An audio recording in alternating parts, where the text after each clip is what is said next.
আমি এখন দাঁড়িয়ে আছি নরসিংদীর রায়পুরা উপজেলার মর্জাল বাজারে। এই বাজারটি কিন্তু ফল এবং নানা রকম শাকসবজির জন্য বিখ্যাত। এই বাজারটির অবস্থান ঢাকা সিলেট মহাসড়কের একবারে কোল ঘেঁষেই। কিন্তু এই বাজারটিতে কিন্তু আমরা লক্ষ্য করেছি বিভিন্ন জায়গায় কিন্তু এর সড়কগুলো চলাচলের অনুপযোগী হয়ে পড়েছে, নানা রকম খানা খন্দকে ভরপুর। এবং এখানকার যারা অধিবাসী রয়েছেন তারা কিন্তু আমাদেরকে জানিয়েছেন যে দীর্ঘদিন ধরে এই রাস্তাটি মেরামত না করায় চলাচলের অনুপযোগী হয়ে পড়ছে। আমরা আপনাদেরকে একটু দেখাতে চাই এই গুরুত্বপূর্ণ এই বাজারটির যে এই রাস্তাঘাটের কি অবস্থা। এখানে কিন্তু বৃষ্টির সময় যখন বৃষ্টি প্রচুর পরিমাণ নামে সেখানে কিন্তু প্রচুর পরিমাণ পানি জমে যায় এবং কাদায় একাকার হয়ে যায়, যার ফলশ্রুতিতে এখানে চলাচলের একেবারেই সম্ভব হয়ে ওঠে না।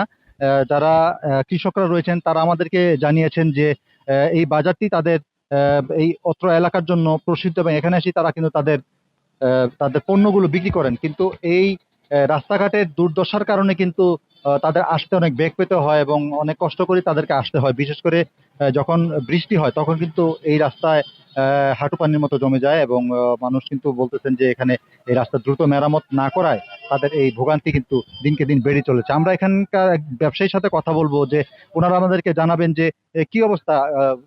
এইখানে যে রাস্তাঘাটের বেহাল অবস্থা, এটা কবে থেকে? এটা প্রায় মেলা বছর ধরে, প্রায় 3-4 বছর যাবত এই অবস্থা আছে।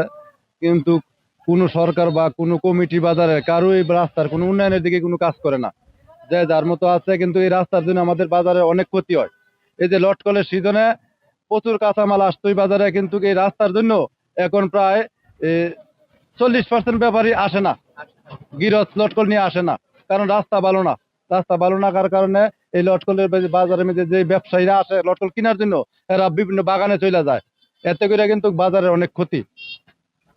যেমনটি এখানকার যারা ব্যবসায়ীরা রয়েছেন তারা আমাদেরকে জানিয়েছেন যে এই যে বেহাল দশার কারণে কিন্তু মূলত এই এইখানে যারা রয়েছেন অধিবাসী যারা রয়েছেন বা এখানে যারা কৃষকরা রয়েছেন তারা কিন্তু খুব কষ্ট সহ্য করে কিন্তু এই ধরনের এই বাজারে কিন্তু তারা এসে তাদের উৎপাদিত পণ্য বিক্রি করেন।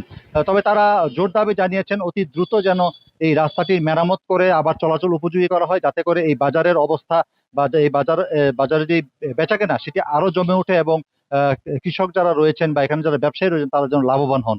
এই ছিল আমার কাছে এই মর্জাল বাজার থেকে সবশেষ পরিস্থিতি।